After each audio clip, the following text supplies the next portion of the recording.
नमो तस्स भगवतो अर्हतो सम्मा सम्बुद्धस्स। शरणं गच्छामि।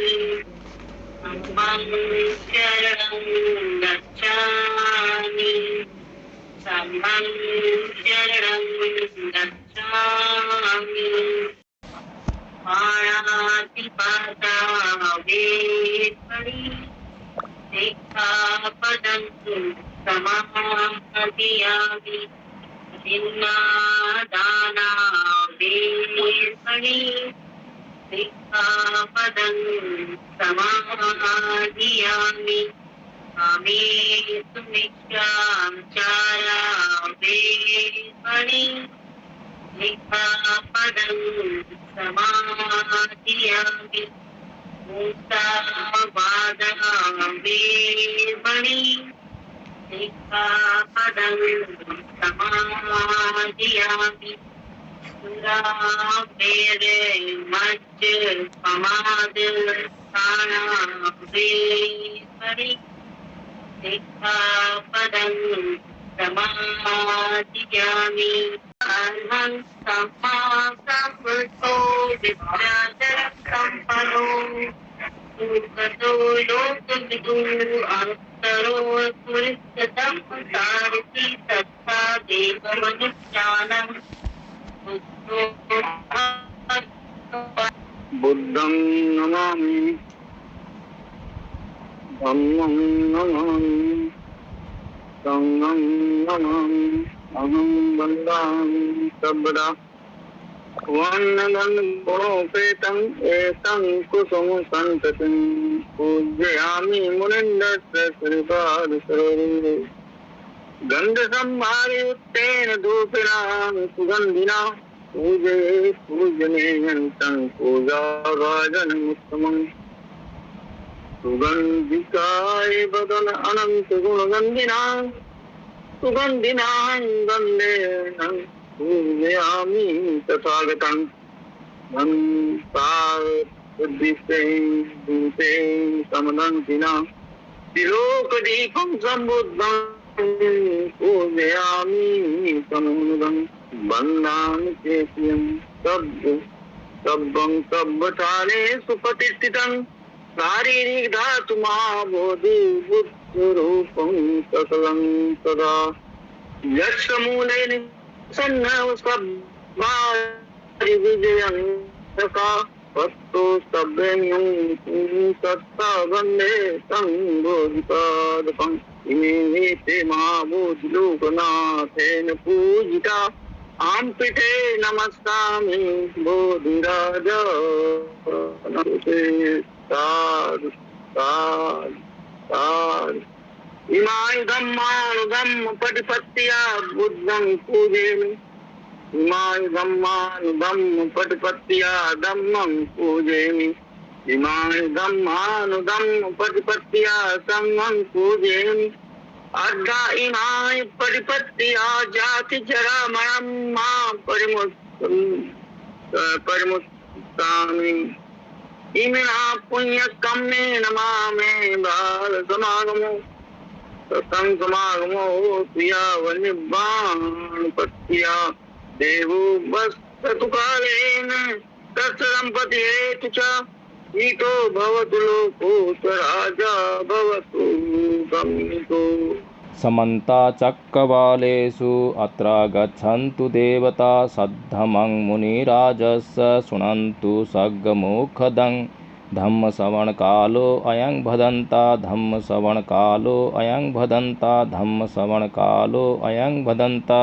करणीयं कुशलेन यं तं सन्तं पदं अभिशमेच्च शक्को उजो च सुजो च सुवचो च मुदु अनतिमानि सन्तोषको च शुभ्रो च अपकिच्चो च शल्हुक उत्ति सतीन्द्रियो च निपको च अपगभो कुलेषु अननुगिद्धो न च खुद्धं समाचरे किंचि येन बियूं परे उपवदेयूं सुखिनो वा केमिनो हुन्तु सब्बे सत्ता भवन्तु सुखितत्ता ये केचिपाणभूतत्ति तसा वा थावरा वा अनवशेषा दीघा वा ये महन्ता वा मध्यमा रस का अणुकथोला दिट्ठा वा एव अदिट्ठा ये च दूरे वसन्ति अभिदूरे भूता वा सम्भवेशी वा सभ्ये सत्ता भवन्तु सुखितत्ता न परो परं निकुब्येत नातिमयेन्थ कथचित् न किंचि व्यारोष न पटिघशय्या नायं मयंस दुःखमिच्छे माता यथा नियं पुत्रं आयुषा एक पुत्र मनुरखे एवंपि सर्वभूतेषु मानसं भावये अपरिमाणं मेतं च सर्वलोकस्मि मानसं भावये अपरिमाणं उद्धं अधोष तिर्यं च असंबाधं अपेरं असपत्तं तिक्तं चरं निशिनो वा शयानो वा यावतस्य विगत मित्रो एतं सतिं अधिकय्य ब्रह्ममेतं विहारं माहु दिठं च अनुपगम शीलवत्तस्नेन सम्पन्नो कामेषु विनय्य गेधं नहि जातो गपुषेयं पुनरेतीति एवं मे सुतं एकं समयं भगवा सावत्यं विहरति जेतवने अनाथ पिंडिकस्य आरामे अतुको अयंतरा देवता अभिसंताय रत्या अभिसंतवन्ना केवल कप्पं जेतवनं ओभासेत्वा तेन भगवाते उपसंकमित्वा भगवन्तं अभिवादयित्वा एकमन्तं अट्ठासि एकमन्तं चिताकोशा देवता भगवन्तं गाथाय अज्जभासि बहुदेवा मनुष्या च मंगलानि चिन्तयुं आकंपमानः स्तोत्थानं ब्रूहि मंगलमुत्तमं असेवना च बालानं पंडितानं च सेवना पूजा च पूजनीयानं एतं मंगलमुत्तमं पतिरूपदेशवासो च पुब्बे च कथपुण्यता अष्टसम्मा पणिधि च एतं मंगलमुत्तमं बाहुसत्यं च सिप्पं च विनयो च सुशिक्षितो सुभाषिता च या वाचा एतं मंगलमुत्तमं माता पितु उपस्थानं बुद्धदारस्य संगो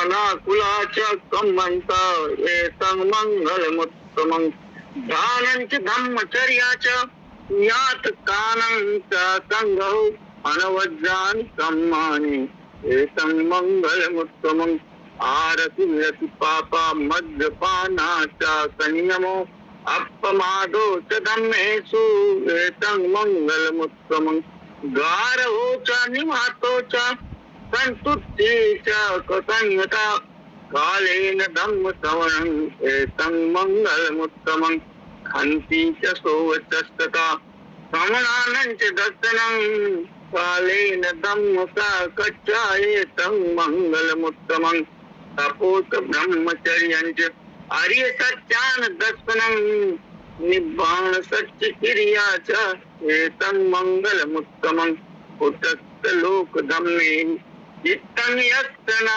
संपति अशोकं विरजं क्षेमं एतं मंगलमुत्तमं एतादृशानि कृत्वान् सर्वत्रं पराजिता सर्वत्र स्तोतिं गच्छन्ति तं तेतं मंगलमुत्तमम् चत्तारि अर्य सच्चानि दुःखं अर्य सच्चं इदं खोपन भिक्खवे दुःखं अर्य सच्चं जातिपि दुःखा जरापि दुःखा व्याधिपि दुःखो मरणमपि दुःखं अप्येहि संपयोगो दुःखोऽप्येहि विपयोगो दुःखो यम्पि क्षङ्णे लभति तम्पि दुःखं संख्यतेन पच्युपादानखण्डापि दुःखा इदं भिक्खवे दुःखसमुदयं अर्यसत्यं यायं तणहा पौनो भव्विका नन्दिरागसहगता तत्र तत्राभिनन्दिनी सेयथिदं कामतणहा भवतणहा विभवतणहा इदं भिक्खवे दुःखनिरोधं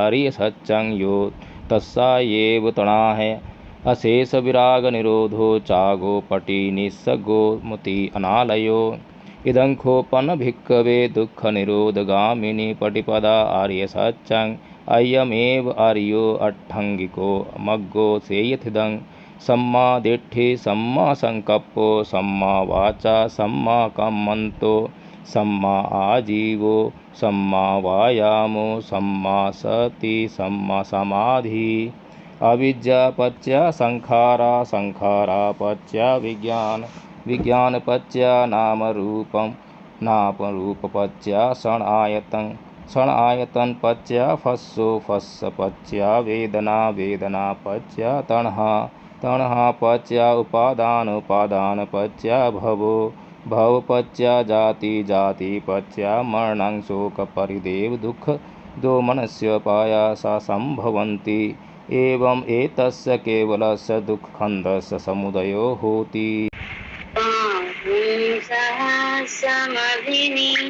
मितसायुधन्तं गिरिमेखलम् उदितघोर ससेनमारं दानादिदामविधिना जित्वा मुनिन्दो संगतेजसा भवतु ते जय मंगलानि।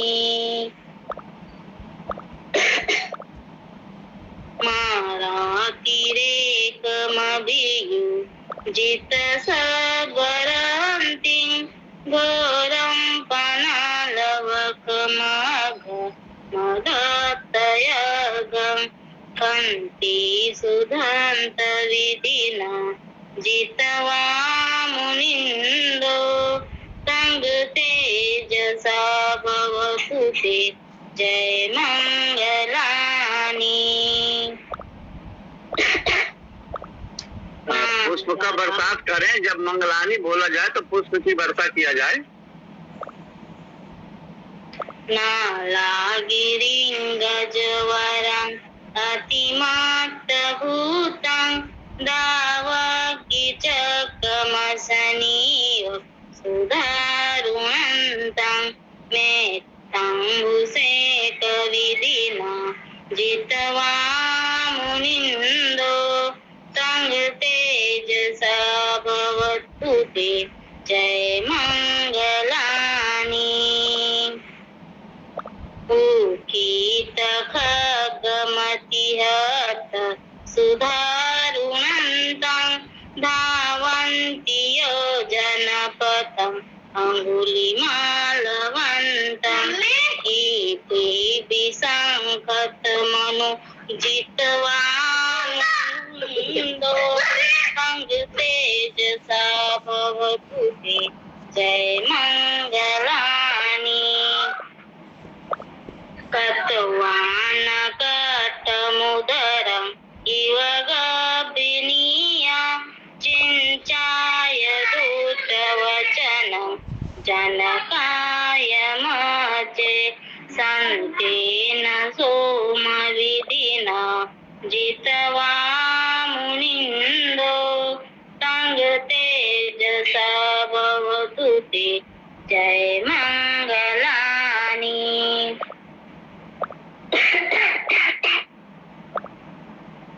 सच्चं विहाय मतिसच्चकवादकेतुं वादाभिरोपितमनं अति अन्धभूतं पय्यापदीपजलितो जित्वा मुनिन्दो संगतेजसा भवतु ते जय मंगलानि।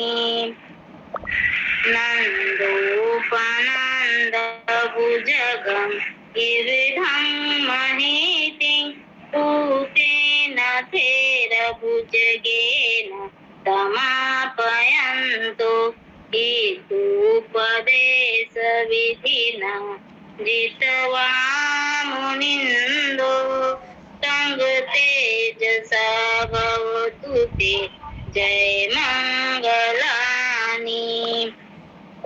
दुःखाहदितिभुजगेन सुदत्तहतं ब्रह्मं विशुद्धज्योतिमिति बकादिदानं ज्ञानागदेन विधिना जित्वा मुनिन्दो तङ्गतेजसा भवतु ते जयमङ्गलानि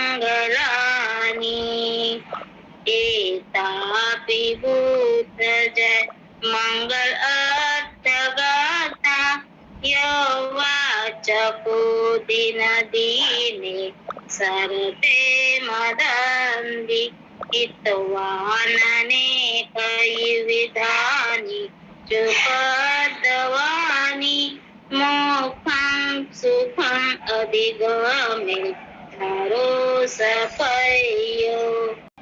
आज आदरणीय आचार्य आयशा जी को उनके जन्मदिन पर बहुत बहुत मंगल कामनाएं। उनका जन्मदिन उनके लिए यादगार रहे, इसलिए उन्हें चाहिए कि वो अपने जन्मदिन पर उन संकल्पों को ग्रहण करें जिन संकल्पों को ग्रहण करने से उनके जीवन में सुख, शांति और समृद्धि आएगी। कोई भी व्यक्ति यदि 10 पारमिताओं का अभ्यास करता है तो उसके जीवन में निसंदेह सुख, शांति और समृद्धि आती है। जैसे कि भगवान बुद्ध के जीवन में 8 बार ऐसा समय आया कि जब उनका बुद्धत्व ही संकट में था, उनका बुद्ध होना संकट में था, लेकिन हर बार कभी दान पारमिता से, कभी शील पारमिता से, प्रज्ञा पारमिता से, वीर्य पारमिता से, खंति पारमिता से, अधिष्ठान पारमिता से, मैत्री पारमिता से, हर बार जो है इन पारमिताओं का उपयोग करके भगवान बुद्ध विजयी हुए। इसी प्रकार से हम भी आदरणीय आचार्य आयशा जी के जीवन में ये मंगल कामनाएं करते हैं कि जब भी उनके जीवन में कभी भी कोई संकट आए तो वे इन पारमिताओं को अपने जीवन में धारण करें, धैर्य रखें, सहनशील बने, दान करें और उन सभी संकटों से उबर जाएं। इसी प्रकार से जब कोई भी व्यक्ति दान पारमिता का अभ्यास करता है, दान पारमिता का मतलब होता है केवल धन का दान नहीं होता है, उदारता, उदार भाव होना, यानी कि कुछ भी देने की। जिन लोगों को किसी चीज़ की आवश्यकता है, जब वह व्यक्ति जिसको मालूम पड़ता है कि किसी अन्य व्यक्ति को उसके द्वारा कुछ दिए जाने से उसका कल्याण हो सकता है, तो वह व्यक्ति उसका कल्याण करने की ओर उन्मुख हो जाता है। इसी प्रकार जो बोधिसत्व होते हैं वे दान पारमिता का उदार भाव से अभ्यास करते हैं, उसमें पूर्णता हासिल करते हैं। और एक कहानी के अनुसार तो एक बोधिसत्व ने जब एक गड्ढे में भूखी शेरनी और उसका बच्चा पड़े थे तो उनकी भूख मिटाने के लिए अपना शरीर दान कर दिया था। ऐसी दान पारमिता का अभ्यास करना होता है। दान बहुत बड़ी पारमिता है। दान पारमिता का अभ्यास करना कोई सरल अभ्यास नहीं है। इसमें दान करने के बाद अपना कुछ नहीं रहता है, कोई राग, कोई द्वेष उसमें नहीं शेष रह जाता है। फिर शील पारमिता का अभ्यास करना होता है। शील 5 होते हैं, पांचों शील सभी आचार्य लोग जानते हैं। अहिंसा का पालन करना, चोरी नहीं करना, व्यभिचार नहीं करना, झूठ, मिथ्या आचरण, मिथ्या बकवास, असत्य भाषण, चुगली, निंदा आदि से बचना, शराब आदि का नशा न करना, प्रमाद ना करना, ये शील हैं। इनको ग्रहण करने से जीवन में कल्याण होता है। उसके बाद नैखम्य पारमिता यानी कि गृह त्याग और संयम बरतना। जो व्यक्ति घर से मुँह लगाते हैं तो घर एक ऐसा व्यूह चक्र है जिसे अंग्रेजी में कंफर्ट जोन कहते हैं। कि कोई व्यक्ति घर छोड़ना नहीं चाहता, लेकिन सत्य तो ये है कि जब तक घर से निकलकर बाहर नहीं जाएगा तो आजीविका उत्पन्न नहीं होगी।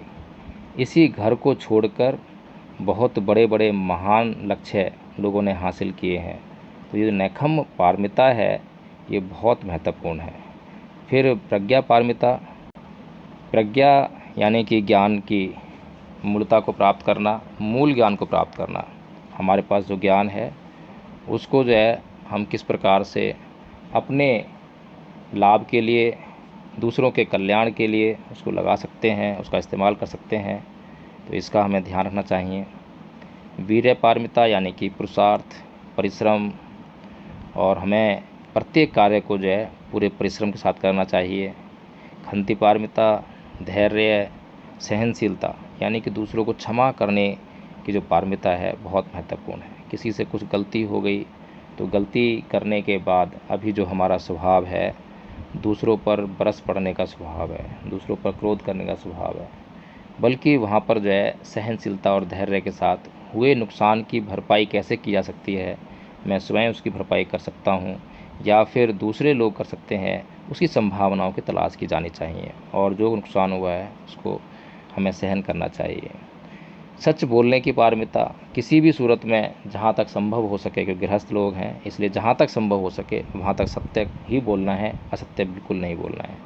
अधिष्ठान पारमिता, जो संकल्प आप ले लें उस संकल्प को पूरा होने तक चाहे ज़िंदगी दांव पर क्यों ना लग जाए, लेकिन पीछे नहीं हटना है, चाहे कुछ भी हो जाए। इसी अधिष्ठान पारमिता के बल पर बड़े बड़े महान कार्य इस संसार के कल्याणार्थ हुए हैं, उनको हमें ध्यान रखना चाहिए। मैत्ता पारमिता, हमें संसार में मनुष्य के अलावा भी अन्य जीव हैं, उन सभी से हमेशा भय उत्पन्न रहता है। सांप, छिपकली, बिच्छू, नाना प्रकार के जीव हैं, लेकिन मेत्ता भावना एक ऐसी मेत्ता प्रमिता एक ऐसी पारमिता है जिसका अभ्यास करने से इन सभी कष्टकारी जीवों से हम बच सकते हैं। ये जो कष्टकारी जीव हैं इनसे तो खैर मनुष्य ने अपने आप को अच्छा घर बनाकर जो है सुरक्षित कर लिया है, लेकिन अभी एक अच्छे समाज का निर्माण नहीं कर पाया है। इसलिए यही मेत्ता पारमिता जो है बहुत महत्वपूर्ण है इस समाज में खुद को सुरक्षित रखने के लिए। जब हम दूसरों के प्रति मैत्री की भावना करते हैं तो हमारे भीतर से उनके प्रति जो दुश्मनी का भाव होता है, बैर का भाव होता है, वह निकल जाता है और दूसरे लोग हमें अपना दुश्मन मानना छोड़ देते हैं, जिससे कि वो हमें कष्ट नहीं पहुंचाते हैं। फिर है उपेक्षा पारमिता, यानी कि हमें जो है समता में रहना है, निष्पक्ष रहना है।